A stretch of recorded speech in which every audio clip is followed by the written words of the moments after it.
Today I'm going to make a corned beef and cabbage. New Year's is almost here. I'm using the traditional flat cut corned beef. Comes like this with a little packet of pickling spice. I'm going to add a lot more to this corned beef, and when we're through, it's going to be delicious. So let's get started on Darlene's table. Alright, so this is the packet that comes with it, a very small packet of pickling spices. I'm going to use it, but I'm also going to add additional. I'm going to add 1/3 cup more, plus 2 cinnamon sticks.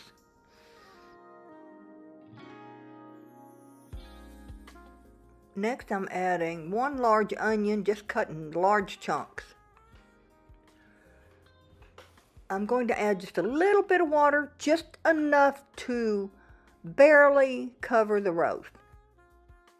We're going to bring this to a boil, cut it back to simmer, put the lid on, and let this cook for 2 hours. At that point, I will flip it over and cook it for another hour.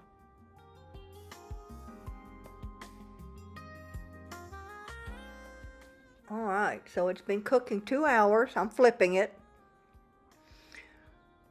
I wish you could smell this. Alright, that hour is up. It's tender. I've already checked that.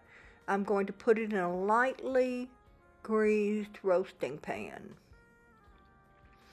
I'm going to keep my liquid in the pot because I'm going to use it to cook my cabbage in. So now let's make the glaze for the beef. That's 1/4 cup of butter, 2 tablespoons of molasses, 2 tablespoons of prepared mustard, plus 2 teaspoons of prepared horseradish, and 1 cup of light brown sugar. We're going to cook this just long enough that the sugar is completely melted.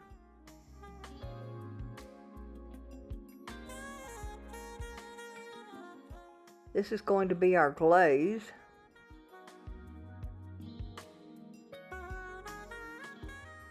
I'm going to score the beef just a little bit, not too deep, and I'm going to glaze it liberally.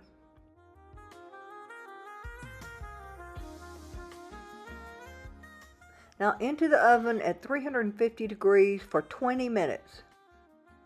I'm going to cook the cabbage in the broth that's left over from boiling the corned beef. So here we go.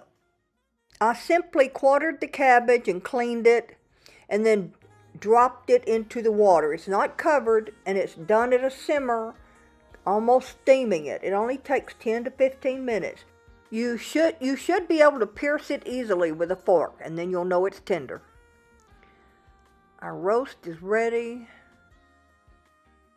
We're going to let this sit for 10 minutes before we slice it. Okay, so the cabbage is cooked perfectly, just steamed good. The roast is going to just fall apart. I can't wait to try it. All right, let's plate this up. This cabbage will just slice very easily, and the meat is so tender.